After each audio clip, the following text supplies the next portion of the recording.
You open your phone. You see something you want. You click buy. It arrives in days. You feel good for maybe 30 minutes. Then you forget it existed. But something important just happened that you didn't see. You didn't just spend money. You participated in a system designed to extract wealth from you repeatedly, predictably, and almost invisibly. And the reason it works isn't because you're careless. It's because the entire architecture of online shopping has been engineered around one principle: reduce the friction between your impulse and your money.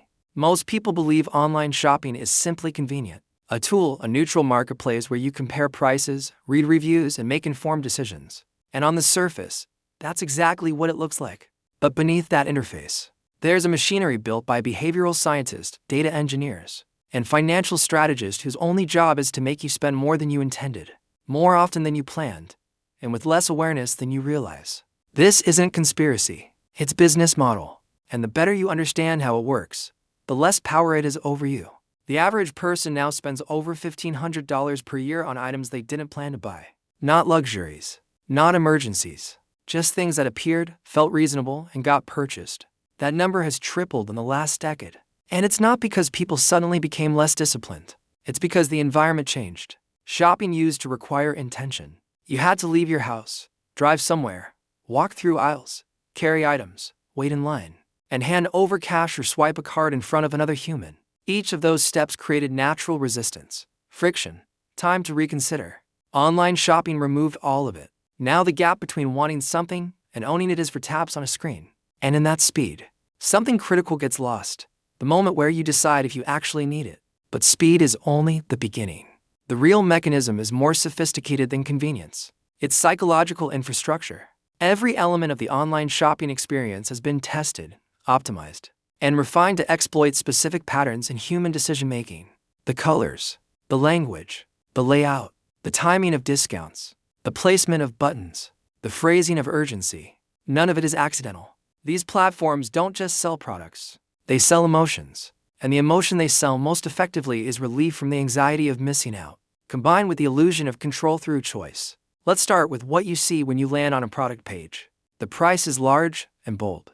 But next to it, there's almost always a second number. The original price, crossed out, higher. This is called anchoring. Your brain doesn't evaluate the product in isolation. It evaluates it relative to the first number it sees. So a $50 item marked down from $80 feels like a win. Even if the product was never worth $80, even if $50 is still overpriced, and even if you never needed it in the first place, the discount isn't real savings. It's psychological pricing designed to make the transaction feel smart instead of impulsive. Then there's urgency, limited stock warnings, countdown timers, phrases like only 3 left or selling fast or deal ends tonight. These aren't inventory updates. They're scarcity triggers. Your brain is wired to assign higher value to things that are rare or disappearing. It's an evolutionary response. Scarcity used to mean survival risk. Now it just means someone wants you to buy faster, before the rational part of your brain catches up. And it works. Studies show that perceived scarcity increases purchase likelihood by over 30%, even when the scarcity is completely artificial. What makes this effective isn't the lie. It's the truth mixed with manipulation. Sometimes stock really is limited. Sometimes deals really do expire. But the platforms have learned that it doesn't matter. What matters is the feeling. The sensation that if you wait, you lose. And once that sensation is activated, your decision-making shifts. You stop evaluating whether you need the item. You start evaluating whether you can afford to miss it. That's a completely different question. And it leads to completely different behavior. Now add in free shipping thresholds. You're buying something for $30, but shipping costs $6. However, if you spend $50, shipping is free. So now you're scanning the site for a $20 item you don't need, to avoid paying $6 for something you do need. This is loss aversion in action. Your brain hates losing more than it loves gaining. Paying for shipping feels like a loss. Spending more to avoid it feels like a win. Even though you just spent $14 extra to save $6. The math doesn't make sense, but the feeling does. And feelings drive behavior more powerfully than logic, especially when the decision happens quickly. Then there's the architecture of choice. Online platforms offer endless options. Thousands of products, dozens of categories, filters for price, rating, brand, color, size. It feels empowering, like you're in control. But the paradox of choice is well documented. The more options you have, the harder it becomes to make a decision. And when decision-making becomes exhausting, people default to what feels easiest. That's usually the first thing that looks good enough, or the thing that's algorithmically promoted, or the thing that has the most reviews, or the thing that's labeled as a bestseller. None of those signals mean the product is best for you.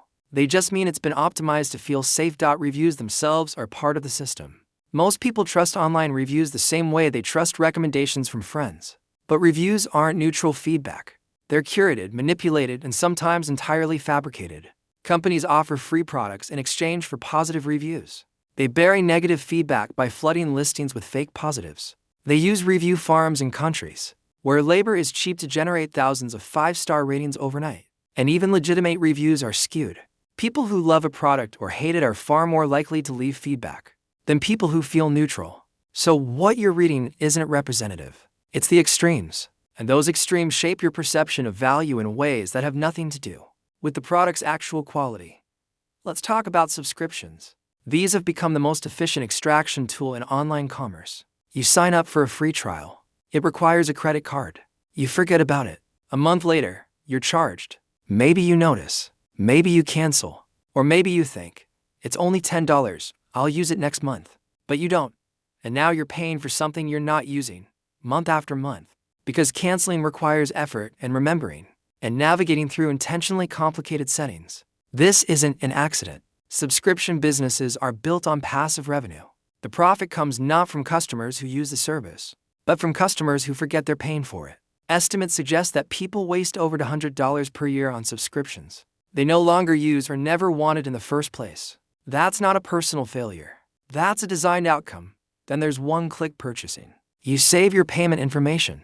You save your address. Now, buying something requires almost no conscious effort. You see it. You click. It's done. The entire transaction happens faster than the part of your brain responsible for self-control can intervene. This is friction removal at its most extreme. And the companies that pioneered this technology understand exactly what they're doing. They've studied the gap between intention and action. They know that if you make people enter a credit card number, type an address, and confirm a purchase, a significant percentage will abandon the cart. Not because they don't want the item, but because the process gives them time to reconsider. One click eliminates that time. It transforms shopping from a deliberate activity into a reflex. Let's look at how this plays out in real scenarios. Imagine someone earning $50,000 per year after taxes. That's about $4,000 per month. Rent is $1,500. Utilities, insurance, food, and transport add another $2,000. That leaves $500. Now imagine this person spends $75 per week on unplanned online purchases. Small things: a gadget, clothes, decor, subscription boxes, streaming services. None of it feels significant in the moment. But $75 per week is $300 per month. That's 60% of discretionary income. And because it happens in small increments, it never feels like a problem. There's no single painful transaction, just a slow, constant drain. Now extend that over a year. $3,600. Over a decade, assuming no increase in spending, that's $36,000. If that same amount had been invested in a low-cost index fund averaging 7% annual return, it would grow to over $50,000 in 10 years. In 20 years, it would be worth nearly $150,000. This isn't hypothetical exaggeration. This is just compound math. The cost of small, frequent, unplanned purchases isn't the item price. It's the opportunity cost. The wealth you didn't build because the money went somewhere else. But here's what makes this particularly insidious. The spending doesn't feel like sacrifice. It feels like participation in normal life. Everyone shops online. Everyone is Prime. Everyone buys things they see on Instagram. The behavior is so normalized that questioning it feels extreme. And that's the psychological trap. When everyone around you is doing the same thing, it's nearly impossible to see it as a problem. You're not overspending. You're just living. But living, in this context, has been redefined by the companies selling you things. They've turned consumption into identity. What you buy signals who you are. And because identity is tied to status, and status is tied to social acceptance, spending becomes emotional, not rational. This is where the psychology deepens. Buying something online triggers a dopamine release. It's the same neurochemical response you get from eating, sex, or winning a game. Your brain experiences a reward. But the reward isn't from owning the item. It's from the act of acquiring it. That's why the satisfaction fades so quickly. The moment the package arrives, the excitement is already gone. You're not happier because you own the thing. You were happier because you were getting the thing. And once you understand that distinction, the entire system becomes transparent. You're not shopping for products. You're shopping for the feeling. And the feeling is designed to be temporary, so you come back for more. Companies know this. That's why they send you emails, personalized recommendations, reminders about items left in your cart, alerts about price drops, notifications about sales. It's not customer service. It's behavior reinforcement. Every message is a prompt, a nudge, a reminder that shopping is always available. And because your phone is always with you, the store is always open. There's no separation between the marketplace and your personal space. The boundary dissolved. And in that dissolution, spending became frictionless, constant, and invisible. Now consider the broader structure. Who benefits from this system? The platforms take a percentage of every transaction. The payment processors take a fee. The logistics companies profit from shipping volume. The manufacturers profit from overproduction enabled by cheap labor and global supply chains. Even the algorithms benefit. They learn from your behavior, refine their predictions, and become better at converting attention into revenue. The entire ecosystem is designed to extract value from consumer spending. And it works because each transaction feels small, voluntary, and insignificant. But in aggregate, those transactions generate trillions of dollars in revenue annually. That money doesn't disappear. It flows upward, to shareholders, to executives, to the financial infrastructure that owns equity in these platforms. Meanwhile, the average consumer accumulates less. Savings rates have been declining for decades. Household debt has been rising, and a significant portion of that debt comes from financing consumption. Credit cards with 18% interest. Buy now, pay later schemes that defer pain but compound cost. People aren't borrowing for investment.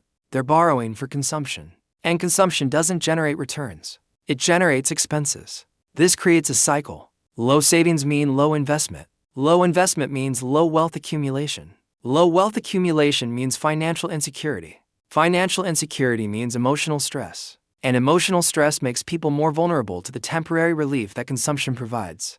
The cycle reinforces itself. Let's shift perspective. What would intelligent behavior look like in this environment? Not rules, not budgets, not willpower.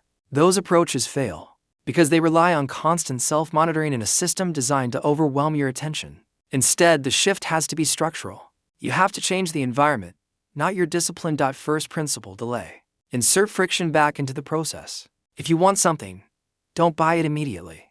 Add it to a list. Wait 72 hours. If you still want it after 3 days, and you can explain why you need it without referencing urgency, discount, or emotion, then consider it. Most items won't pass that test. The desire will fade.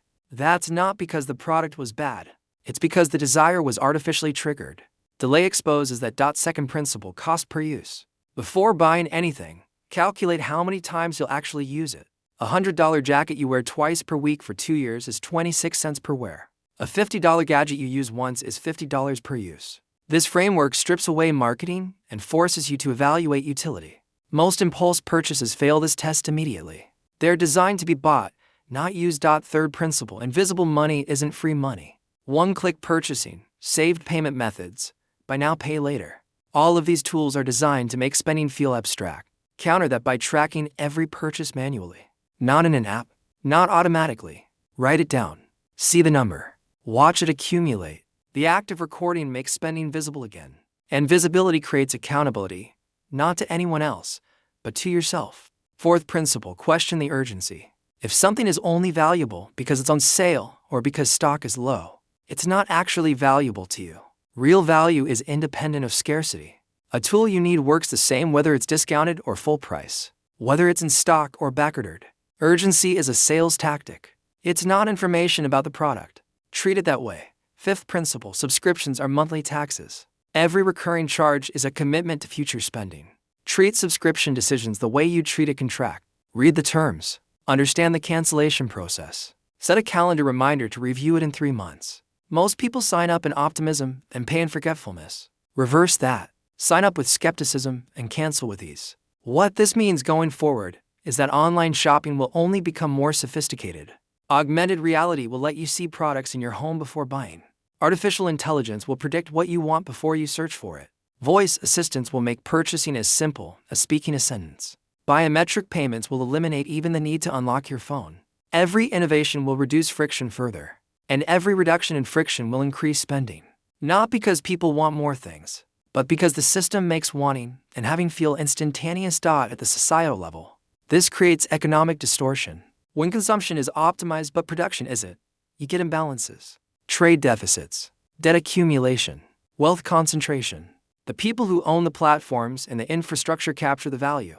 The people who use the platforms and buy the products bear the cost. And because the costs are distributed across millions of small transactions, they're never felt acutely enough to trigger behavioral change. The economy grows, but household wealth stagnates. This isn't sustainable long-term, but short-term, it's extraordinarily profitable for the companies involved. For individuals, the implications are clear. Shopping is no longer a neutral activity. It's a behavioral battlefield. And if you're not aware of the mechanics, you're going to lose. Not because you're weak, but because the other side has more data, more resources, and more incentive to win. The only defense is awareness, understanding that every element of the experience is designed, that urgency is manufactured, that choice is curated, that convenience comes with cost, and that the feeling you get from buying something is temporary by design. Because temporary feelings create repeat behavior. The companies aren't hiding this. They publish research. They hire behavioral economists. They talk openly about conversion optimization and lifetime customer value. It's all public. The system isn't secret.